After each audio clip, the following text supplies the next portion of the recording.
So welcome students. आज हम बात करने वाले हैं बहुत ही इंटरेस्टिंग टॉपिक की और बहुत ही बेसिक टॉपिक की, that is acids, base and salt. Acid का एग्जांपल है सल्फ्यूरिक एसिड, बेस का एग्जांपल है सोडियम हाइड्रोक्साइड और सॉल्ट जो है वो है सोडियम क्लोराइड। तो जानते हैं आगे।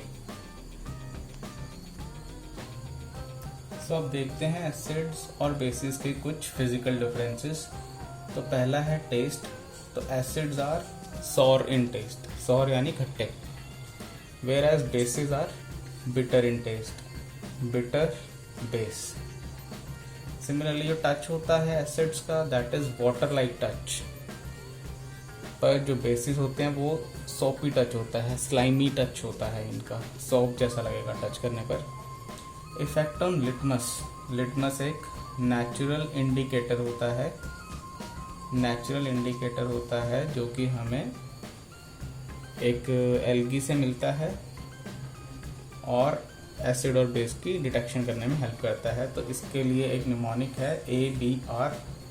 Asset turns blue litmus into red, whereas bases turn red litmus into blue color।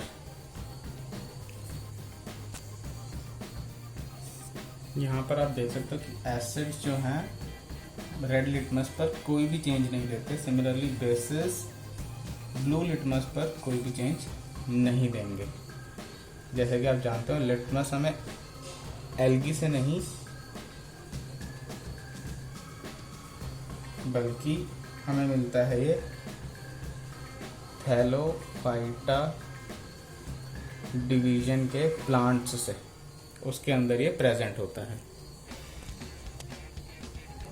Acids और बेसिस का जो मेन डिफरेंस है वो है कि acids are H+ donors, where as basis are OH negative ion donors.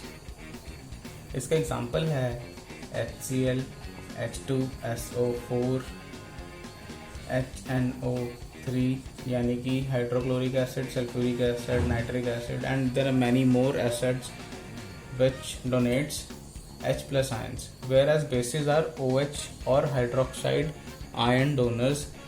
Example NaOH, KOH, and similarly CaOH whole twice and GOH whole twice. So these all are bases.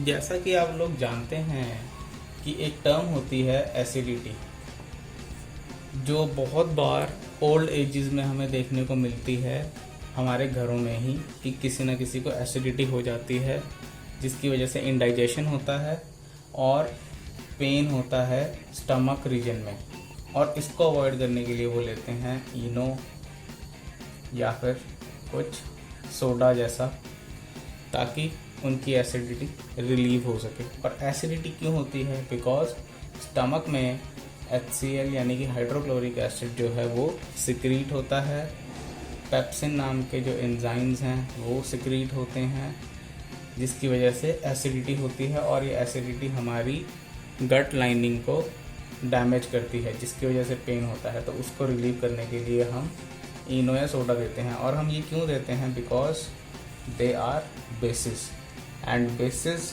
Helps to relieve from acidity. और वो क्यों होता है?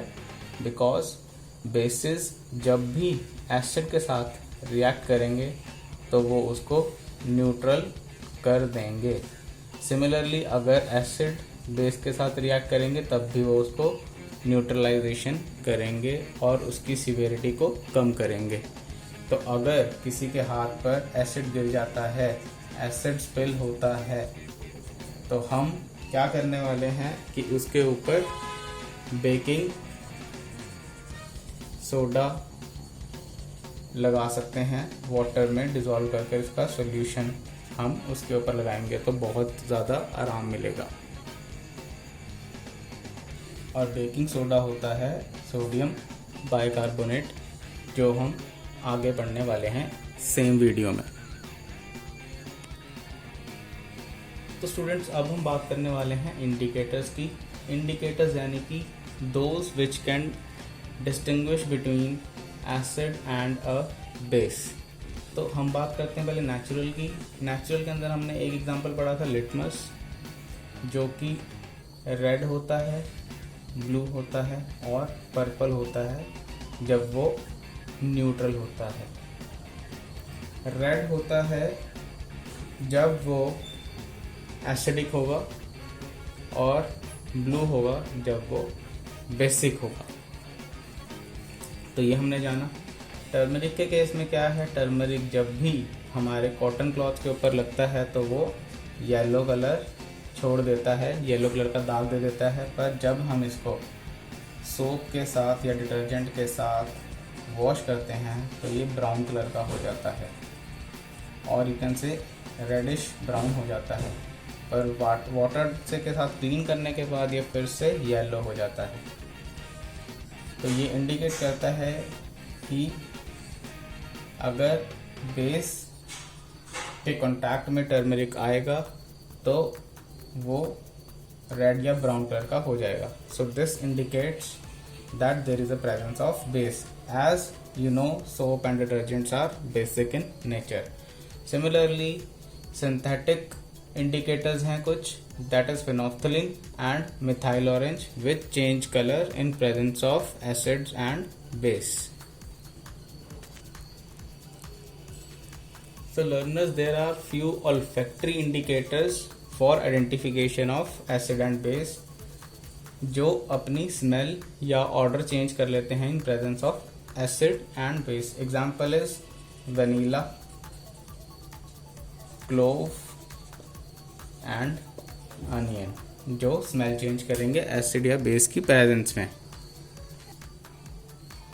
तो हम बात करते हैं कुछ केमिकल प्रॉपर्टीज की एसिड्स और बेसिस की। तो पहली है रिएक्शन विद मेटल्स, जिसमें हम जानेंगे कि एसिड और बेसिस मेटल के साथ कैसे रिएक्ट करते हैं। तो ये एक एग्जांपल है जिसमें एसिड जो है वो एक मेटल के साथ रिएक्ट कर रहा है, सॉल्ट बनता है और हाइड्रोजन गैस रिलीज होती है। Similarly is the case with basis. Base जब मेटल के साथ रिएक्ट करेगा तो एक सॉल्ट बनेगा और हाइड्रोजन गैस इवॉल्व होगी या फिर रिलीज होगी। पर ये ऐसी रिएक्शन हर केस में पॉसिबल नहीं है, हर बेस के साथ ऐसी रिएक्शन नहीं होती। तो ये आपको याद रखना है। मेटल्स के साथ एसिड और base they form a salt and release hydrogen gas.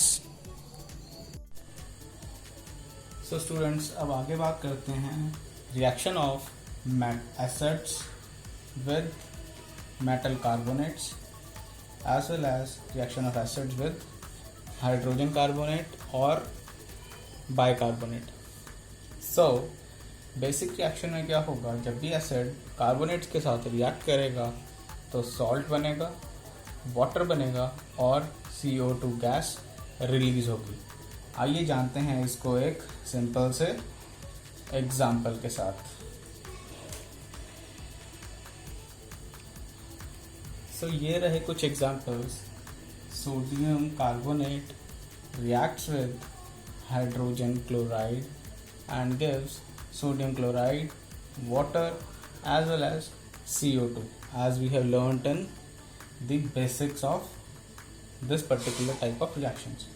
तो इसको बैलेंस करते हैं, यहाँ पे 2 आएगा और यहाँ पर भी 2 आएगा, just to balance the equation. Similarly, when sodium bicarb react with hydrogen chloride, it gives sodium chloride, water and CO2. So the important thing about CO2 is that when CO2 reacts with lime water is calcium hydroxide, so it gives CaCO3, that is calcium carbonate. So this, when passed through this is lime water, or we call it as calcium hydroxide. It gives calcium carbonate as well as water. The most important thing you have to learn is that calcium carbonate gets insolubilized, or it is insoluble in water, so it forms precipitate of white color, and precipitation reaction is formation of a substance which is insoluble in water. तो calcium carbonate precipitate form करेगा जब CO2 lime water के साथ react करेगी। और ये CO2 कब आएगी? अगर कोई कार्बोनेट या मेटल कार्बोनेट एसिड के साथ रिएक्ट करता है तो कार्बन डाइऑक्साइड के साथ साथ एक सॉल्ट बनता है और वाटर बनता है। चलते हैं आगे। सिमिलरली अगर आप इसी CO2 को एक्सेस अमाउंट में लाइम वाटर के साथ पास करवाएंगे तो ये बनाएगा calcium hydrogen carbonate plus water or not. It won't form water as hydrogen carbonate is soluble in water. तो वाटर अलग से नहीं बनेगा, बट कैल्शियम हाइड्रोजन कार्बोनेट का ही सॉल्यूशन बन जाएगा। तो एक और चीज़ इसमें जानने वाली वो है कि कैल्शियम कार्बोनेट बहुत सारी फॉर्म्स में अवेलेबल होता है, जैसे कि फर्स्ट फॉर्म है limestone, marbles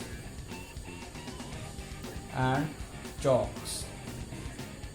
So these are few of the forms of calcium carbonate जो आपको याद रखनी है, and calcium carbonate is CaCO3।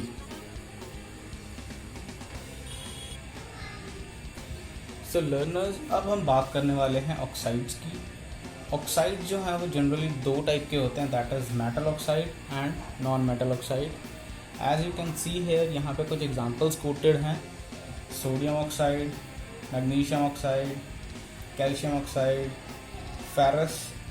Ferric oxide. This is ferric oxide, where as this is ferrous oxide, zinc oxide, potassium oxide and aluminium oxide. So these all are metal oxides. Whereas non-metal oxides में हैं chlorine oxide, fluorine oxide, carbon dioxide, carbon monoxide, sulfur dioxide, sulfur trioxide and nitrogen dioxide. So these are few examples of oxides. अब हम बात करने वाले हैं individually metal oxides and non metal oxides की reactions की एंड इनकी properties की। सो यहाँ पे आप देख सकते हैं कि when metal oxide reacts with a base, it shows no reaction at all, कोई रिएक्शन नहीं होगी। But when a metal oxide reacts with acid, it forms a salt and water. इसको जानते हैं एक एग्जाम्पल से। यहाँ पर आप एग्जाम्पल देख सकते हैं कॉपर ऑक्साइड का डाइल्यूट HCl के साथ, जहाँ पर कॉपर क्लोराइड बनेगा और वाटर बनेगा। जैसे ही आप इसको और एसिड को स्टर करेंगे, स्लोली स्टरिंग करेंगे, तो उसका कलर चेंज होगा ब्लूइश ग्रीन में, which represents the formation of copper chloride, that is a salt as well as water. So यहाँ पर ये पूरा सिनेरियो देखने के बाद हमें ये समझ में आता है कि metal oxides are basic in nature. They are basic as they are only reacting with acids but not with bases. अब हम देखते हैं reaction of non metal oxides with acids and base. तो जैसे कि आप देख सकते हैं कि non metal oxides they don't react with acids, it will show no reaction with acid. So कोई रिएक्शन नहीं होगा एसिड के साथ। But non metal oxides when react with a base, they will form salt as well as water. अब जानते हैं इसको एक सिंपल से एग्जांपल के साथ। तो जैसा कि अब आप देख सकते हैं, when you react a non-metal oxide with base, that is calcium hydroxide, it will get calcium carbonate as well as water. I hope आपने ये रिएक्शन जानी पहचानी लग रही होगी आपको। That is reaction of CO2 with lime water, जो हमने अभी इससे पहले भी पढ़ी थी। तो ये रिएक्शन आप जानते हैं ऑलरेडी। तो अब हम बात करने वाले हैं common properties of acids and base. They both conduct electricity in aqueous solution. मतलब पानी के साथ जब भी ये रिएक्ट करेंगे तो इलेक्ट्रिसिटी ये कंडक्ट कर सकते हैं। वो क्यों? Because they get dissociate into cations and anions. Similarly cation and anions. Acid का एग्जाम्पल है HCl। तो कैटायन क्या होगा? H+ Cl नेगेटिव, H2SO4, तो ये बनेगा H+ और SO4 2 नेगेटिव। सिमिलरली बेसिस में एग्जाम्पल है सोडियम हाइड्रोक्साइड का। तो कैटायन होगा Na पॉजिटिव, एनायन होगा hydroxide ion OH negative. Similarly potassium hydroxide के साथ पोटेशियम आयन बनेगा और OH नेगेटिव बनेगा। वेयर एज कैल्शियम हाइड्रोक्साइड के साथ बनेगा Ca+2 and OH-1। So because of the presence of ions, they will conduct electricity in the aqueous solution. Moreover, few compounds are like glucose and alcohols. They contain H as well as OH.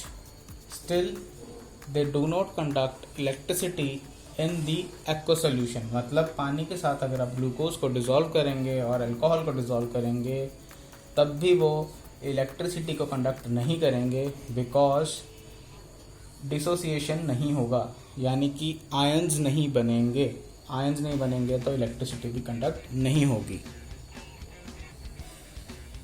तो अब बात करते हैं when acids are present in water और bases are present in water तो क्या होता है।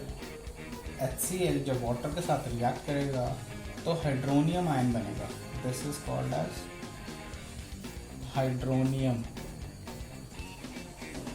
हाइड्रोनियम आयन बनेगा और क्लोराइड आयन बनेगा। ये कैसे बनता है?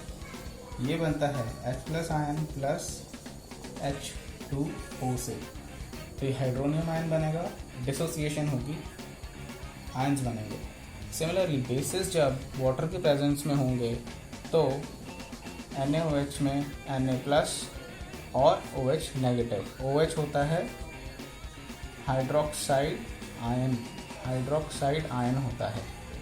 तो इनकी वजह से ही इलेक्ट्रिसिटी कंडक्ट होती है।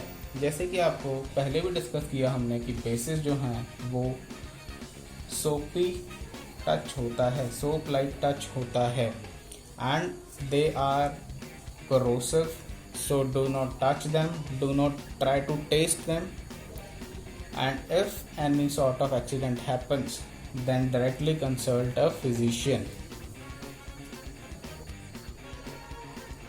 These are few instructions to handle any acid or any base. Do not try to touch, taste or smell. Handle with proper personal protection equipments, that is PPEs. Proper gears should be there. For acid spills, apply baking soda solution on the spill and immediately consult a doctor if the situation is out of control. Kindly follow. These are the instructions to dilute your acid or any base.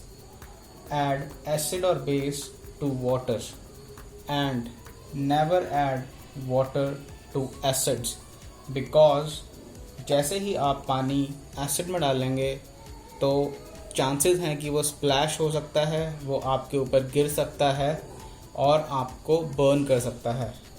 और ऐसा क्यों होता है? इसलिए क्योंकि water जब भी आप एसिड में डालते हो तो लोकल हीट इतनी ज़्यादा प्रोड्यूस होती है कि उसकी वजह से स्प्लैश होता है। और दूसरी चीज़, वहाँ पे जो आपका ग्लास का बीकर है या कोई कंटेनर है वो टूट भी सकता है, जिसकी वजह से आपको और ज़्यादा इंजरीज हो सकती हैं। So kindly be safe, try to be safe, use proper equipments to handle these acids.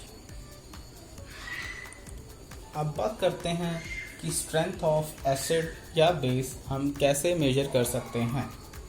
सो उसके लिए हम pH इवेल्युएट करते हैं, where small p is potens in Germany, which means power, whereas H represents hydrogen ion concentration and it is represented as square brackets के अंदर H plus ions. This means H plus ions concentration. So if the concentration of H plus ions is more, then the acidic nature is more. Means more H plus, more acidic. Less H plus means less acidic, or you can say more basic. I hope you understand these much of the stuff in this video. अगर आपको फिर भी कोई problem लगती है तो आप हमें कमेंट सेक्शन में अपने क्वेश्चंस और क्वेरीज पूछ सकते हैं। अब चलते हैं आगे। यहाँ पर देखते हैं कि pH की रेंज क्या होती है। pH की रेंज होती है 0 से 14। 0 is strongly acidic, whereas 14 is strongly basic, and जो 7 है middle number, that is completely neutral. तो हम इसको आइडेंटिफाई करते हैं pH पेपर से। हम pH पेपर को डिप करते हैं एक्वस सोल्यूशन में एसिड या किसी बेस के, जिसकी वजह से उसका कलर चेंज होता है और हम आइडेंटिफाई कर पाते हैं कि उसका pH क्या होगा। तो जैसे कि अगर एसिडिक होगा तो वो रेड होगा और बेसिक होगा तो वो वॉयलेट या फिर डार्क ब्लू होगा, वेयर जब वो न्यूट्रल होगा तब उसका कलर ग्रीन होगा। ऐसे क्वेश्चन जनरली एग्जाम में पूछे जाते हैं, तो ये आप याद रख सकते हैं। अब बात करते हैं कि अगर इस बीच में होगा, इस सेगमेंट में होगा, तो इसका कलर होगा येलो या फिर ऑरेंज, वेयरएज अगर वो इसके बीच में होगा तो इसका कलर होगा ब्लूइश और पर्पल, ब्लू और पर्पल। तो अब जानते हैं यहाँ पे H प्लस आयन की कंसंट्रेशन कैसे वेरी करती है। तो जैसे कि हमें पता है कि 7 न्यूट्रल है, तो यहाँ पर H प्लस आयन की कंसंट्रेशन और OH आयन्स की कंसंट्रेशन सेम होगी। और जैसे ही आप इस डायरेक्शन में मूव करेंगे तो H प्लस आयन की कंसंट्रेशन इंक्रीज होगी, वेयरएज OH आयन की कंसंट्रेशन और भी ज़्यादा कम हो जाएगी, और भी ज़्यादा कम हो जाएगी। और जैसे ही आप 1 या 0 के आसपास पहुंचेंगे तो सबसे ज़्यादा H प्लस आयन कंसंट्रेशन होगी और लीस्ट OH आयन कंसंट्रेशन होगी। Similarly this case will reverse when you go towards 14 और बेसिक साइड। तो यहाँ पर सबसे ज़्यादा OH आयन कंसंट्रेशन होगी, सबसे ज़्यादा OH आयन कंसंट्रेशन होगी और लीस्ट H प्लस आयन्स की कंसंट्रेशन होगी। वेयरएज मिडल रेंज में जैसे कि 8, 9, 10, 11 इस रेंज में H plus ion OH ions की कंसंट्रेशन ज़्यादा होगी, बट कुछ H प्लस आयन्स भी हो सकते हैं। तो ये था आपको समझाने का तरीका कि H प्लस आयन्स की कंसंट्रेशन कितनी इम्पॉर्टेंट है, या इससे एसिडिटी या बेसिसिटी में क्या फ़र्क आता है या क्या चेंजेस आते हैं। तो अगर अब आपसे पूछा जाए कि किसी भी एसिड का pH क्या होगा, तो that will be between 0 to 7, whereas closer to 7 will be weak acid and closer to 0 will be strong acid. Similarly, basis के केस में जो बेसिस का pH 14 के आसपास होगा that will be strong base, and जिसका 7 के आसपास होगा that will be weak base. I hope this is clear. तो यहाँ पर हैं कुछ एग्जांपल्स जिनके हमें pH पता करने हैं. तो गैस्ट्रिक जूस का pH क्या हो सकता है आपके अकॉर्डिंग? इसका होता है 1.2. Lemon juice is slightly acidic, but it can cause acidity during acidity. If a patient is suffering from acidity, lemon juice is never recommended, क्योंकि इसका pH होता है 2.2, that is slightly towards acidic nature. Pure water या blood इसका slightly basic होता है 7.4. Milk of magnesia generally antacid की तरह काम करता है, यानी एंटी एसिडिक या एंटी एसिडिटी, जिसका pH होता है 10, दैट इज बेसिक.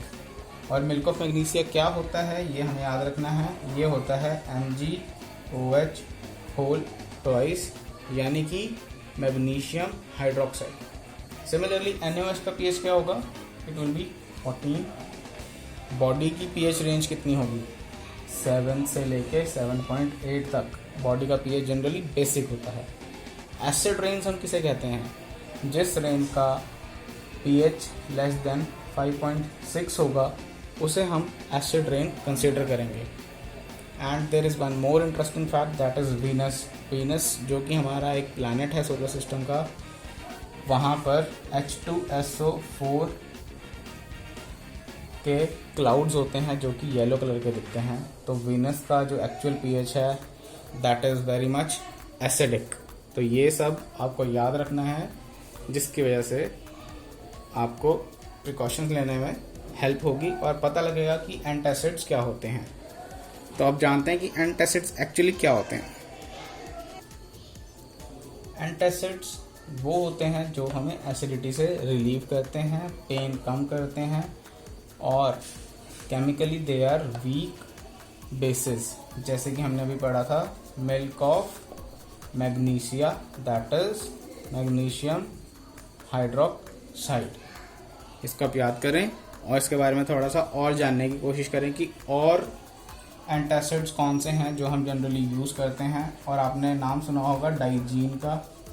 डाइजीन एक ऑरल सस्पेंशन के फॉर्म में भी आता है और टैबलेट की फॉर्म में भी आता है. तो उसके अंदर क्या क्या कंपोनेंट्स होते हैं वो ज़रूर देखें, चाहे इसको ऑनलाइन आप पढ़ सकते हैं. अब कहानी आती है टूथ डिके की, कि जो दांत खराब हो जाते हैं. हमने खाना खाया, खाना खाने के बाद उसके कुछ पार्टिकल्स हमारे फूड के वो हमारे दांतों पे लगे रहेंगे अगर हम प्रॉपरली अपने दांतों को साफ़ नहीं करेंगे. उसके ऊपर बैक्टीरियाज एक्ट करेंगे जो हमारे ओरल कैविटी के अंदर होते हैं, जिसकी वजह से जो हमारा ओरल pH है वो एसिडिक हो जाएगा.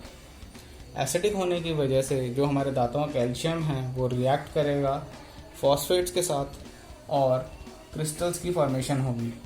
किसके क्रिस्टल्स की फॉर्मेशन होगी? हाइड्रोक्सी एपेटाइट, यानी कि कैल्शियम फॉस्फेट की. और कैल्शियम फॉस्फेट का फॉर्मूला है Ca3PO4 होल ट्वाइस, जिसको हम कॉमनली टूथ एनामल भी कहते हैं, जो हमारे दांतों के ऊपर होता है और हमारे दांतों को ख़राब करता है. तो इसके लिए रेगुलर ब्रश करना बहुत ज़रूरी है और प्रॉपरली खाना खाने के बाद अपने माउथ को रिंस करना, साफ़ करना बहुत ज़रूरी है ताकि एनिमल की फॉर्मेशन ना हो. अब बात करते हैं कुछ ऐसे एनिमल्स और प्लांट्स की जो कि हमें काट सकते हैं या फिर हमें डंक मारते हैं और उनके अंदर एक एसिड प्रेजेंट होता है. जैसे कि आपने देखा होगा येलो वैस्प होती है, या फिर हनी बी और मधुमक्खी जो होती है वो हमें जब भी काटती है तो मेथेनोइक एसिड नाम का एक कंपाउंड वो सिक्रीट करते हैं, जिसकी वजह से हमारे बॉडी पार्ट पर स्वेलिंग आती है और बहुत ज़्यादा पेन होता है। तो इसीलिए उसके ऊपर कुछ लोग कहते हैं कि लोहे का कड़ा रगड़ लो, यानी कि कुछ भी बेसिक चीज़ लगा लो। लोहे के कड़े के ऊपर फेरस ऑक्साइड की कोटिंग होगी जो आपको रिलीफ पहुंचाएगी, या फिर आप इस पर बेकिंग सोडा भी लगा सकते हैं। वैसे ही जैसे कि आपने देखा कि ये कुछ इंसेक्ट्स हैं जो काटते हैं, वैसे ही एक प्लांट है जो जनरली हमें काट सकता है, जिसे हम कहते हैं नेटल लीव्स, और इसको जनरली हम कॉमनली कहते हैं बिच्छू बूटी। तो ये भी मेथेनोइक एसिड सिक्रीट करती है जो हमें स्वेलिंग और पेन पहुंचाता है, बिकॉज़ ये एसिडिक है। तो एसिड्स का हमारी लाइफ में बहुत ज़्यादा रोल है और हमारे आसपास बहुत सी चीज़ों में एसिड्स आपको देखने को मिल जाएंगे, जैसे कि इसके कुछ एग्जांपल्स मैं आपको बताने वाला हूँ। तो यहाँ पे हैं कुछ एग्जांपल्स नेचुरली अकरिंग एसिड्स के। तो ये जंबल ऑर्डर्स में हैं, तो अब हम इसको लगाते हैं ऑर्डर में।